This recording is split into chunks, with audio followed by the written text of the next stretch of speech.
So as anyone who's been listening to these knows, I've been applying for jobs.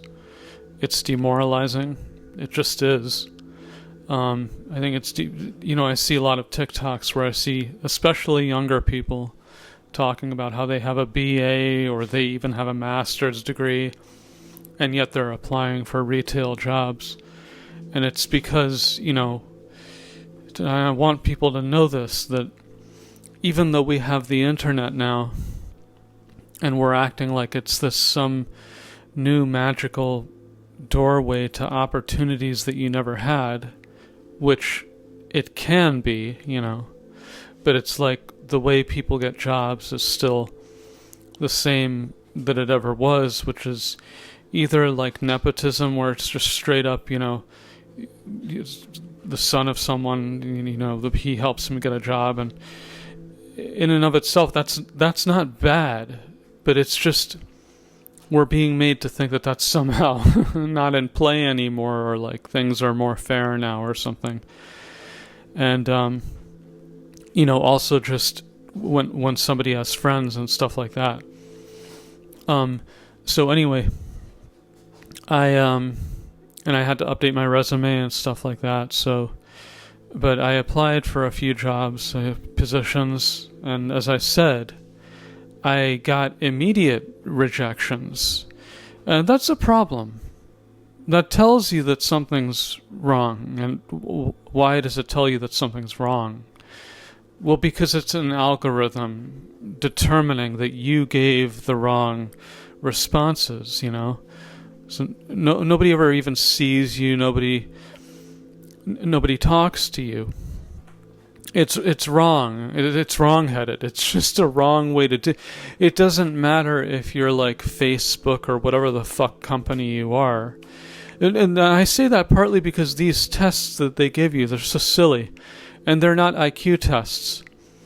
They're like it's kind of like asking you like personality stuff, And I know there are right answers. So from now on, to the extent that I'm going to be doing any of these, I will just give the bullshit answer, because that's what they're looking for. I thought maybe it was a little more nuanced than that, but I think that's basically what happened. But my point is, like, I think not the next day, but the day after, yesterday, I started getting calls from people from the places that I had applied, and asking me like, can you call me back? And that doesn't happen if they're not interested. If they're not interested, they just maybe they're kind enough to give you an email, send you an email, a rejection email. And that's what I got from the place that I applied to at first. You know what I'm saying? So, and then I ended up, I told the person, look, I'm at work. I don't remember if I texted them. I don't remember exactly how it worked. But basically, and the other thing is, like, I called this place and said, I know this person who works there. Are you guys hiring? And the woman who answered the phone said that she spoke to the manager, and the manager came back with an answer saying, thanks very much, but no thanks. And this had nothing to do with a computer, It was just somebody deciding, no, we're not hiring right now. So was that a lie? Was it misinformation? Was it because I'm a guy? And if you're listening to this and you are a man, you understand exactly what the fuck I'm talking about. Because there is this agenda. And it has nothing to do with how I feel about women. It has to do with how I feel about corporate politics and stuff like that, because this is just something that's happening. But within the workplace, there's like sexual politics where, there's competition that's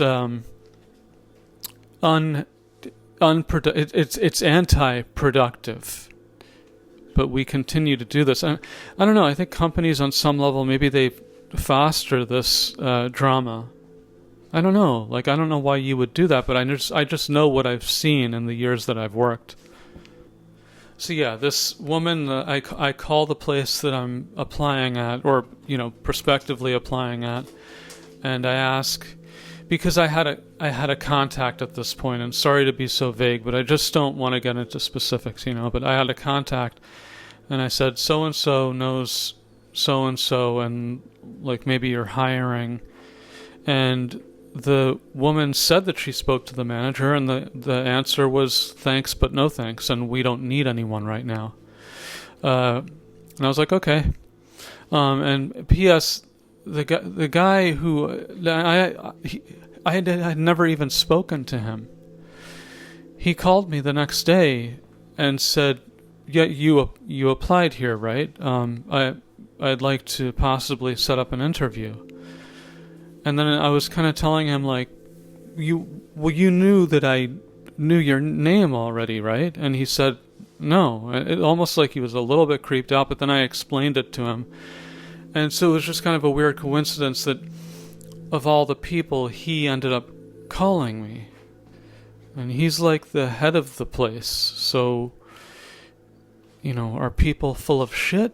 Are they lying? But see, this is what I'm talking about, because I just want especially younger people to understand how full of shit so many people are.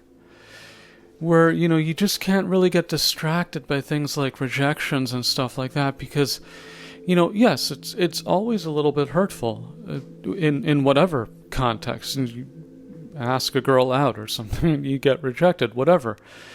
Or you apply for a job. It stings a little bit, or maybe even a lot, but it doesn't really like reflect reality. You know what I mean? So then I got this call, and he was eager to have me see him. That's not reflected in the responses that I got in my emails. It's just not, I mean, obviously. Then I got another call from somebody else from another place, asking me if I would see him. In this case, I actually know the person. I've known him for a while, and I just happen to like him, and obviously he likes me. A lot of the experiences that I've had would lead me to feel like I'm sort of a hateful person, because I've had so much animosity towards me over the years, and I can only sort of, speculate as to why that is. My therapist says something to the effect of like, well, let's face it, you're better than these people. And I didn't want to think about it like that, because it just sounds so pretentious, and like you sound so self-important. But there's something there. There's something to that, It's just not something I like to talk about, But it's like I went to a private school and stuff like that, and this is something that I made fun of at work for, and they're not being mean, but at the same time I realized, like, oh, this is like a real thing. Like, it doesn't matter that I'm on the bottom fucking rung pretty much all the time. Like the fact that I went to a private school, which was, I'm not going to say what it was, but it was started by a famous person.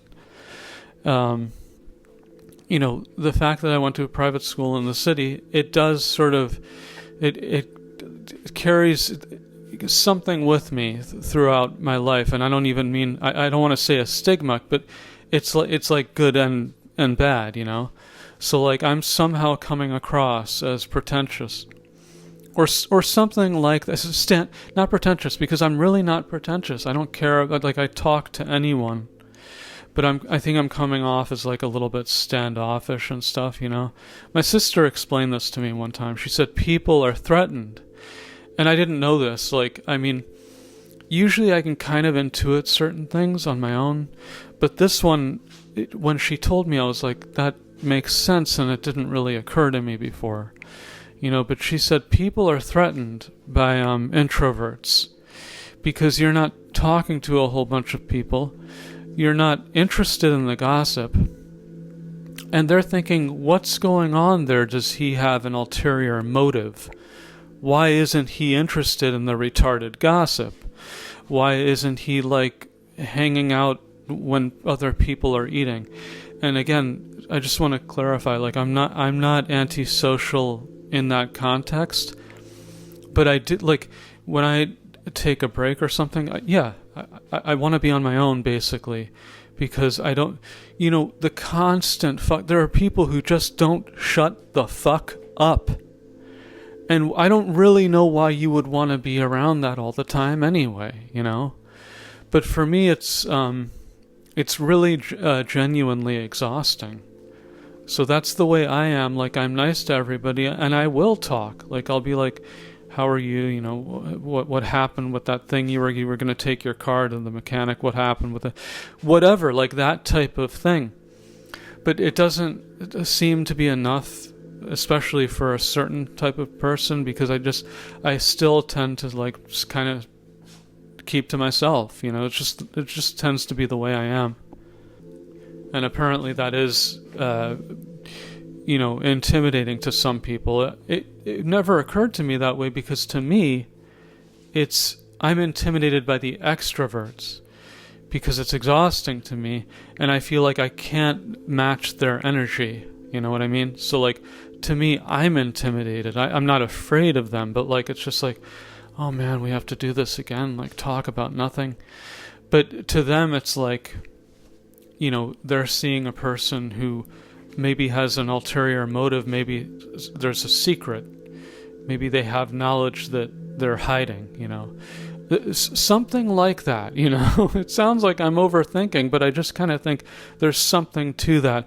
And that's what I've butted up against in the years that I've had basically in retail. I haven't been allowed to have any kind of like writing job or desk job. I did kind of have a desk job, but it really didn't pan out. But anyway, and I was really the low man on the totem pole at that place. But so yeah, I just wanted to say, like, I don't know who's listening to this, but like, I don't want people to get discouraged by like going on Indeed, applying for a fake job, and then getting a, thank you for applying, but you're not what we were looking for, rejection. Because it's not really a reflection of reality. And right now we have a very fucked up employment system where so many people that are capable of doing like really good work, and they're talented and stuff, and I'm not talking about me, I'm talking about generally, they're talented, they're capable, they're being rejected because of like the system, and we want to keep the system going. And it's partly DEI, but it's partly something else that I'm not sure if I can articulate, but somehow like there's a bullshit system going on where you hire somebody and somehow it's making the numbers look good, You hired a woman, or you hired somebody's nephew or something, and so then they work for the company, but they barely work, but because the budget is inflated, somehow it doesn't matter, something like that, and this keeps happening. So anyway, I just wanted to say that I think this online supposed revolution where you're applying for shit online, it's kind of like a mirage, like to the extent that you have to do it because it's a formality. Like, yeah, you have to do it, but it's not. There's nothing new under the sun there. It still has to do with, are you likable? Do you know people?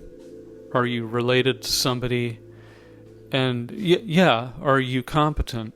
And that's part of it, but that's like not the only part of it. Like, are you an attractive woman? That didn't used to really be.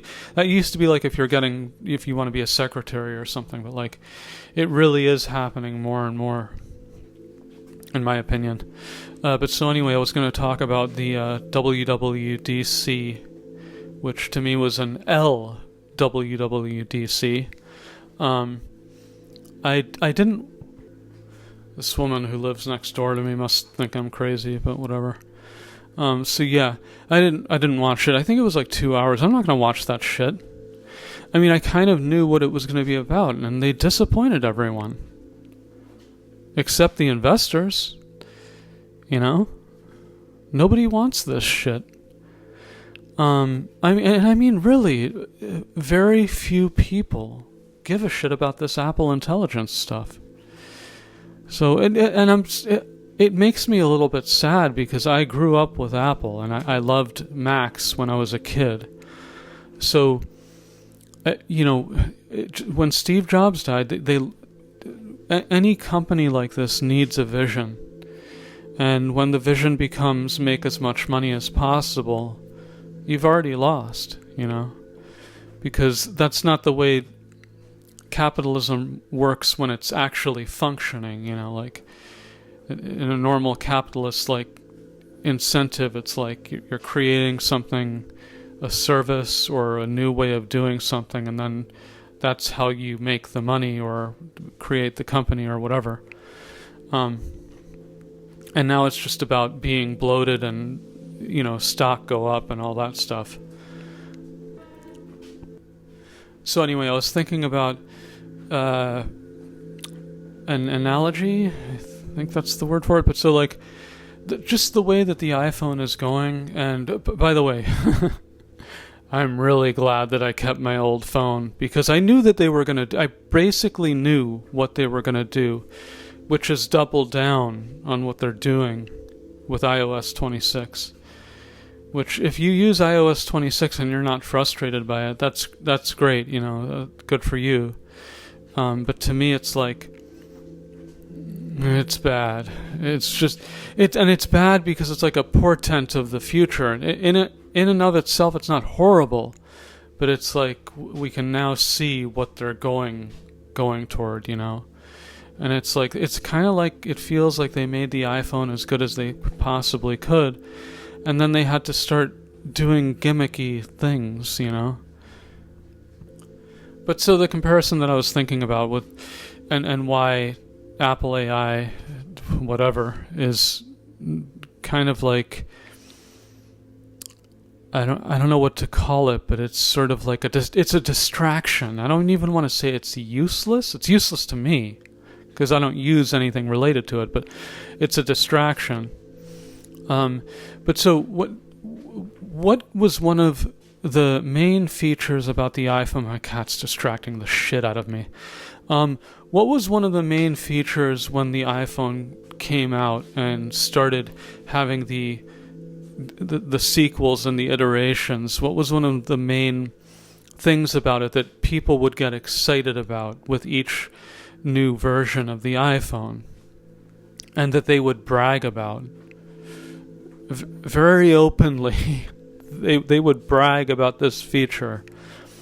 It was the camera and how it was so good, and by the time the iPhone 4 came out, it wasn't really true, but they were saying you don't need a separate camera anymore because the iPhone 4 is so good. It has this many megapixels and whatever. And the whole premise behind that was it takes such good pictures. Not that it takes lifelike pictures or that it takes pictures where, the background's supposed to be dark, but it gets artificially lightened because of software that's quote-unquote advanced, or it's using an algorithm or something.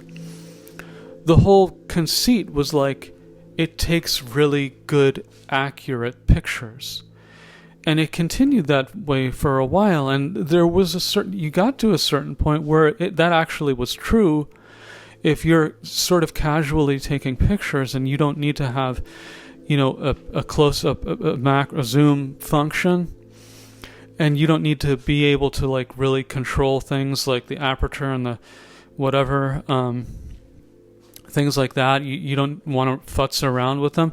You could really kind of replace a pocket camera I'm distracted again because I don't know. I'm afraid that there's somebody out there. But anyway, so you could replace like a pocket camera with your iPhone, especially around the iPhone 5S, which I had for like I think 3 years. Especially by the time that came out, it was really quite obvious that it's like, wow, this camera that's somehow like in this really small form factor is amazingly good for how small it is, you know? And then they started adding more lenses, and then that was a problem because it's like, okay, well, first of all, you just uglified the phone, you know? But even then, it's like the whole point was basically like, we have the better camera. Our camera is better than any other phone. That's why you should buy our phone. And so what they're doing with this AI is like, and they started this a while ago, but to me this is like it's symbolic of what they're doing. You know, that's why I'm using this example. And it's like a runaway train. It's not stopping. They're not slowing down on this, you know. So there was a feature that came out I think 2 years ago or whatever, where you like you take a picture of two people at the park and then you press on one person and it highlights the person and then you can make the person disappear, you know, like Marty from the pictures in Back to the Future or whatever, because he was never going to be born. You could do that digitally. What does that have to do with how good the camera is? And if I want to do that, and first of all, you're using AI at that point to like fill in the rest of the background. You're basically saying like, you're not a good enough photographer. You don't know what you're doing. But here's the deal: you can fix fix it in the mix, like they would say to a musician. And it's pretty much mostly a lie when they say that. That's the joke of it, you know? So they have all these features where you fuck with the picture that you took digitally. And I'm just thinking, like, why? Like, if I want to mess with it, like, even within the phone, like, you could say, well, maybe you're like, a teenage girl, or you're whatever, you're just you want to have fun with it or whatever. I don't know how much longer I can do this because I'm getting the distraction is getting to be too much. But anyway, so like you could say like, what if you're just the type of guy like you want to have fun with it and, you know, mess with your photos. Okay, that's fine. Like, take the original photo in whatever JPEG, whatever, and put it into a program where you can mess with it digitally and, you know, put a fake dick on somebody or whatever it is that you want to do, you know, and then you mess with it. And it's obvious that you messed with it because you're not trying to fake something, you know. But so everything's become post-digital, you know, what's the word? Post-processing. And I'm going to say this right now. I know some people would agree, but people don't like this. Anyone who gives a shit about taking a good picture that's like accurate and like the colors are accurate, and you can take a picture of a beautiful sunset and it's like, oh wow, that looks like what I was looking at, you know? People who care about that don't like these bullshit features. So Apple is kind of like going astray here. And like I said, a lot of this is non-optional. That's because people will be like, you're a buzzkill, man. Like, just let people have their fun. A lot of it's non-optional unless you download a third-party camera app, which I am going to do, even though this is my old phone. And I'm really, like I said, like the reason that I'm keeping this old phone, I do kind of like the phone better in a way, just because it feels a little bit more substantial. But that's not the reason. It's because the new phone has iOS 26 and there's nothing I can do about it. I can't go back. I don't even want iOS 18. I had iOS 17, but I had to go up because for reasons I'm not going to get into right now. But as long as I still have this phone, it will never be the iOS will never be upgraded. So yeah, I was going to say, a lot of this stuff is non-optional. That's part of my point. So I've said this before. It just feels like people don't really understand what I'm talking about. But if you take up, this is just an example. There's post-processing shit all over every photo that you take now when you're taking an iPhone picture. I'm not saying they all look bad, but there's always this post-processing that kind of ruins the point of having a good camera. But anyway, so if you take a picture of close-up writing, it's like a macro. And I've done this before, and you might think, well, why would you want to do that? There's a few reasons why you would want to take pics. Certain writing is really fucking small, and you're a little bit too far away to take a proper picture, to see it. So instead you take a picture of it, then you can like look at it on your phone and read it perfectly. Now, when you do that, and you can test this out if you have an iPhone, and you'll see. If you take a picture of like a card on your PC, I'm just a little discouraged because I'm having the same problem that I used to, except that it's even a little bit worse now. But I don't want to keep talking about it where I'm getting distracted. But at the same time, like I'll just have to employ the pause button even more than I already do. So anyway, what the fuck's it called? Like a motherboard or any card, graphics card, whatever. The things that are always green for some reason in your PC. And it'll have sort of all this cryptic writing on it, but it means something when it gets manufactured, right? Sometimes you'll need to know what a card is, what a component in your PC is. If the writing is really weird, you can't really see it because it's in a weird position. You're just gonna take a picture of it with your phone. It will show up with almost like an anti-aliasing, except anti-aliasing doesn't make sense because it's not like when you're looking at an iPhone picture, it's like graphics on an NES, where it's like the staircase effect. There's nothing like that. But it's a sharpening effect that causes the opposite of its intended intended effect. And you'll notice this if you try this with the iPhone. It does this weird sharpening thing to the writing that just makes it look bad, and it actually even fucks with the legibility of it, Like you're looking at it and you're like, okay, I guess that's an R, but why does it look all weird? And that's the iPhone processing doing that. So, and that's non-optional. There's no setting to turn off the weird sharpening filter, uncanny valley thing, There's nothing. So then the other thing about this I could talk about a few things, but I'm going to cut this short soon. But anyway, so they partnered with who to create this Siri AI? Apple, which is one of the few companies left which has any reputation for respecting privacy. Who did they choose to get Siri working? Because apparently the people at Apple aren't smart enough to do that. They chose Google, a company which is notorious for not giving a shit about your privacy.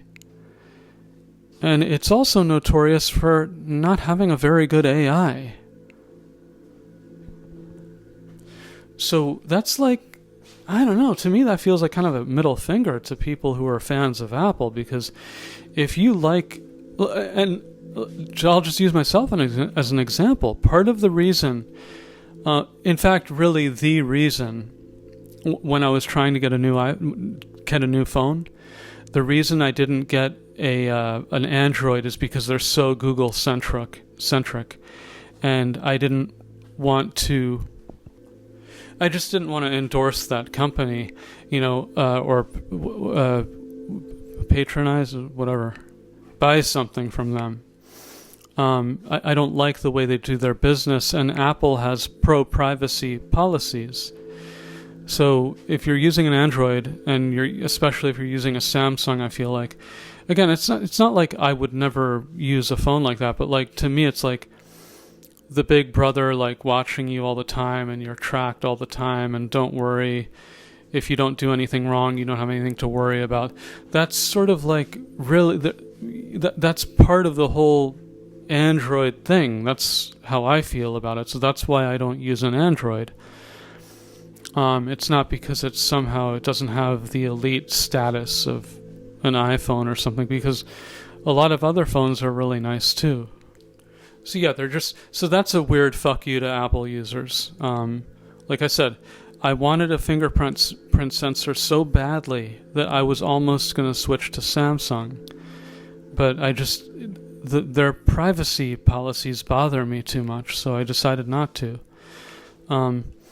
Then things like, this isn't really Apple AI, but it's the type of thing they're doing. Like you go into your photos and it has like, suddenly you see a random picture of yourself and like a whole bunch of them, and it's like, it'll say you, or you'll see like a picture of your cat and it'll say like animal friends, and I'm like, I didn't do this, I don't want it, and I don't want you scanning my pictures for whatever looks like something else.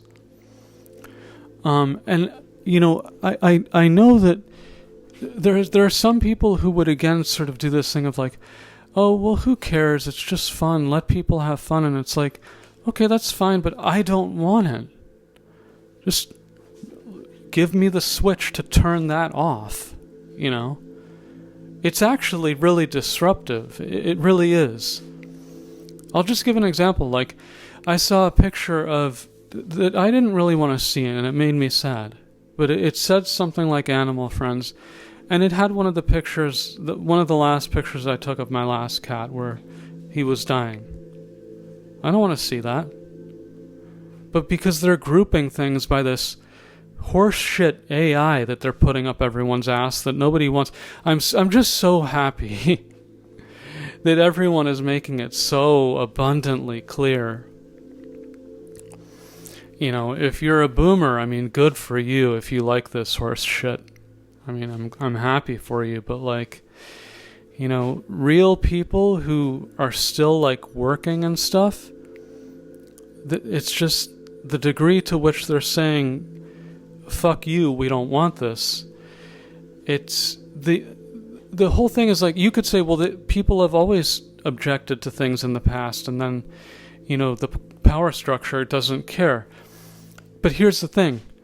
So like in this case, the power structure, they just can no longer deny that they're fucking people with this stuff, and that people are very, very loudly objecting to it. So whatever the power structure chooses to do, whatever Scam Altman, whatever Palantir, frizzy-haired, I'm not going to say the other thing that I'm thinking about him, but whatever he chooses to do, they don't have any plausible deniability. They can't pretend like the public really wants this, And I don't know why Apple is doubling down on this. It's just, it feels like they've gone astray, like they should have just, and then they're partnering with Google. Like, no, something's wrong.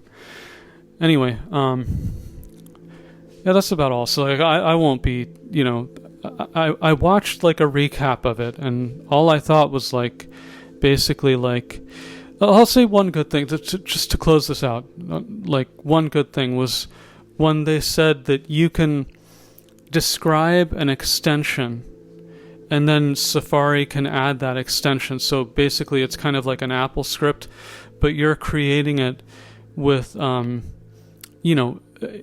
narratively, you're describing it. There's no code involved. And that's sort of like if AI actually worked, it would be doing things like that. So I'm interested to see how well that works. Again, it's not something, all of this that they're adding there's no utility to me. I've heard all the things that they're doing, and I'm just like, I don't want any of that shit. I just want to be able to use my phone, like play songs in my library, I don't want you to be like suggesting what song would go good with while I'm making meatloaf or something, you know? That kind of weird thing, and that's what they're sort of doing. Like, you can take a picture of your food and then it's going to tell you like the caloric content or something. It's not doing anything for anyone because they apparently don't know, they don't seem to have a vision anymore except AI, because it's what everyone has decided they have to put their money into. That's about all. Thanks for listening.